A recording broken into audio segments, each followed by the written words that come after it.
Just as he was speaking, Judas, one of the 12, appeared. With him was a crowd armed with swords and clubs sent from the chief priests, the teachers of the law, and the elders. Now the betrayer had arranged a signal with them. "The one I kiss is the man. Arrest him and lead him away under guard." Going at once to Jesus, Judas said, "Rabbi," and kissed him. The men seized Jesus and arrested him. Then one of those standing near drew his sword and struck the servant of the high priest, cutting off his ear. "Am I leading a rebellion," said Jesus, "that you have come out with swords and clubs to capture me?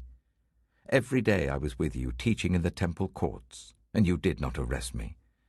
But the scriptures must be fulfilled." Then everyone deserted him and fled. A young man, wearing nothing but a linen garment, was following Jesus. When they seized him, he fled naked, leaving his garment behind. Mark chapter 14, verses 43 to 52. I'm standing in Wolverton at the Linden Homes new site. This is where recently excavations to do with the new building of houses discovered a 2,000-year-old Iron Age warrior tomb. Well, not a tomb, but a burial ground. The skeleton had already eroded in the soil, but there were remains, including that of a sword. The X-rays and excavations revealed a beautiful decoration on the scabbard of a copper alloy.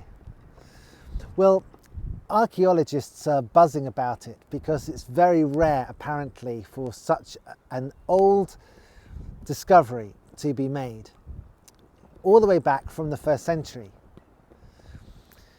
Who knows, it could have been that that sword was similar to the one that Peter used to cut off the soldier's ear as Jesus was arrested. Mark doesn't tell us it was Peter, but John does in his gospel. You know, when people face danger, we often fight or flight. Peter manages to do both. First he fights, he lashes out, he's full of bravado. And then it's not long before the disciples flee and Jesus is abandoned and left by himself.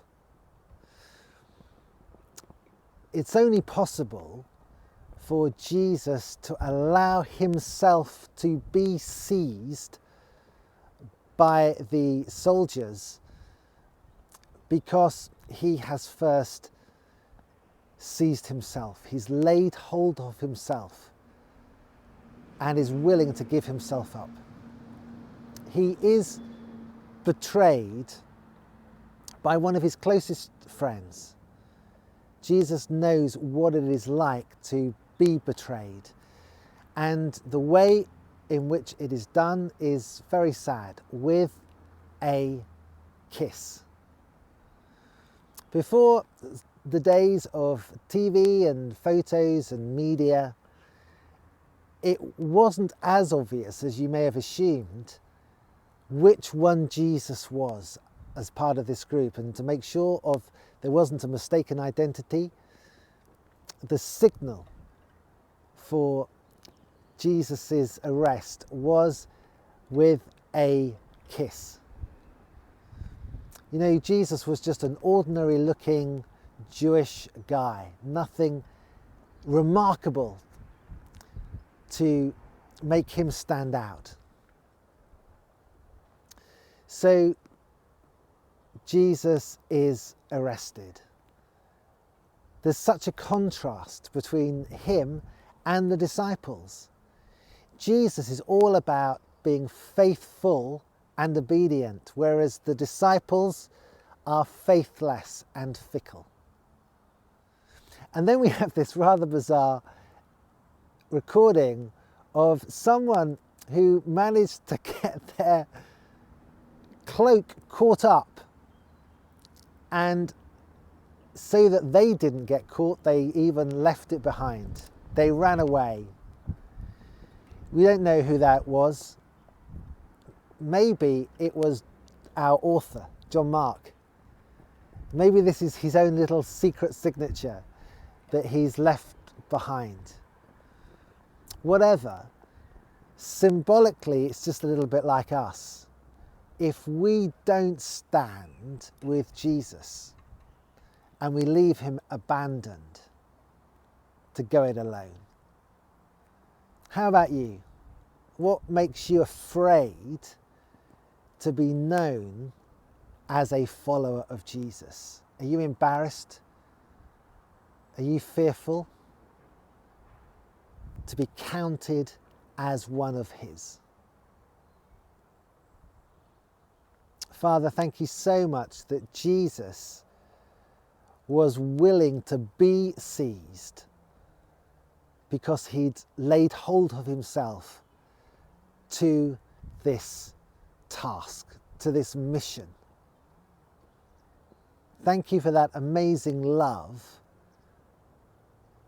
that Jesus was captured so I can be free.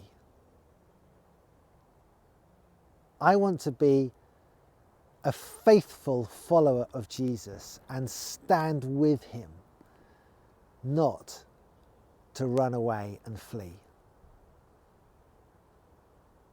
Amen.